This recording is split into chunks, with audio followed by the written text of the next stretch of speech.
Hello viewers, today I am out in the family room, but I'm going to be showing off some new Cisco phones that I have. So these two down here are cccp phones. This is unrelated, this is just being mainly used as a power supply for this guy. I also have the 7911 here. This is SIP. And that one just lost its Wi-Fi connection. Anyway, so first off, this 7911 is running the SIP firmware, and I can do things like call other extensions, things like that. It basically works like the rest of my Cisco SIP phones for the most part. However, these are where we get into the interesting part. So, I attempted to get chan-sccp working on my PBX, or on my main system, it did not work. My main system is running *22, free PBX 17. So what I ended up doing is I ended up spinning up a third * instance. This one running 20.9, because evidently that's the last version that chan-sccp properly worked on. Basically, what was happening is I made the modifications to the driver to remove app macro support, because that was removed, but there's a problem with it with the RTP. There's like a bug or something where it will, if you try to send ULAW, ALAW, or G722 or whatever, it'll say it doesn't know how to send those packets, even though it does know how to send those packets. So what I ended up doing is I put these on a third separate system, just another Hyper-V VM, and so yeah, and their dial plan basically is from these forward everything to the main system, and from the main system, basically I created them as I created extensions in the main system, and then I just put like the dial pointer as IX2 slash the trunk name slash 7931 in this case, and then 7960, 7925 in this case. I also have a 7962 that is also running the chan-sccp stuff. So anyway, let's kind of demonstrate this. So I'm going to make a call to the 7911 from the 7931. Dial. And I'm connected. We're getting feedback. I can make a call to this phone. 925.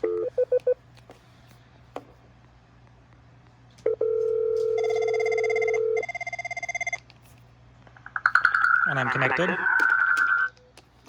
I can call from this phone to this phone. Actually, I'll let this one go to voicemail.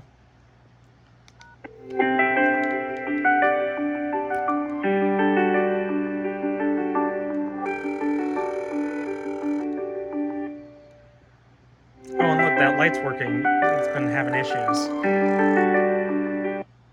The person at extension 79. Test 23, test 23. Thank you, goodbye. Thank you. Goodbye. As you can see, though, the message waiting light doesn't come on because the voicemail is not stored on this system. It's stored on the free PBX system. So, for example, if I dial *987931,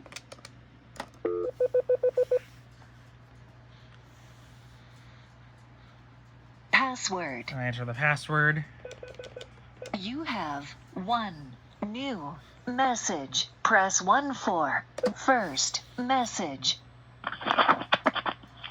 Task 53, task 53, thank you, goodbye.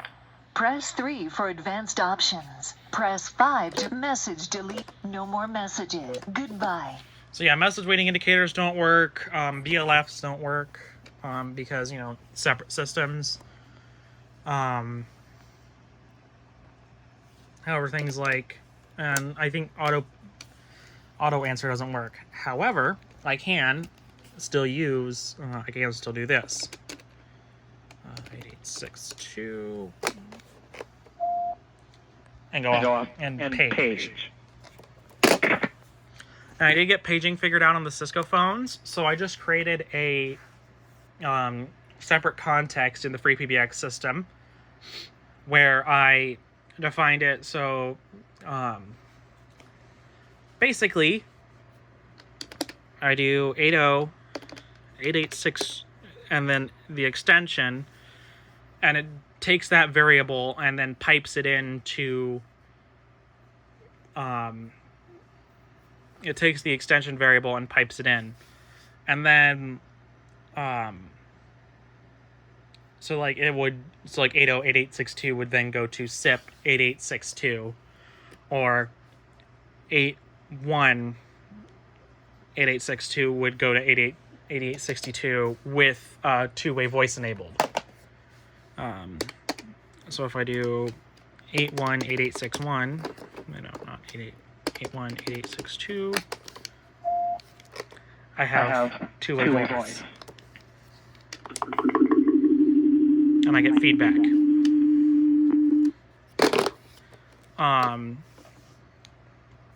Because evidently these need to have a flag set before paging will work on them, so I just have to set.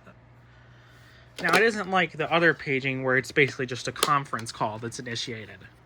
So yeah, so like to intercom, single extension, I dial either 80 or 81.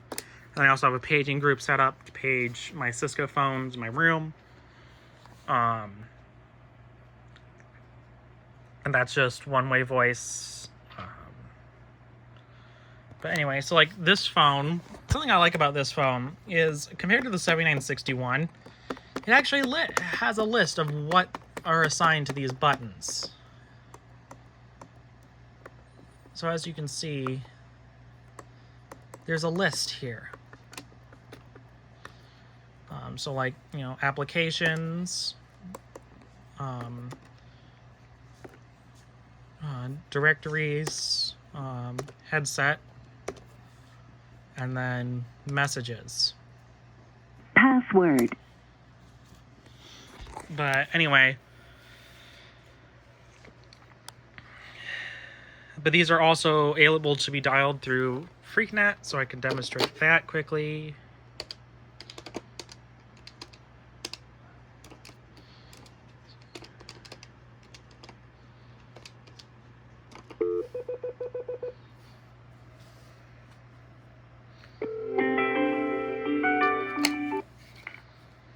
And I'm connected. But yeah. Alright. I'm not going to show the number because, yeah, reasons. Alright. And then, what else?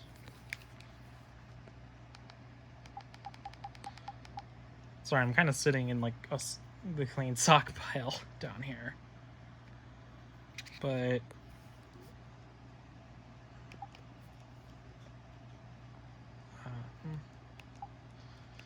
so like here's this. I'm not going to show some of the things I found on this phone, but I think this was used in a hospital. I think I've tried calling the numbers that are in it.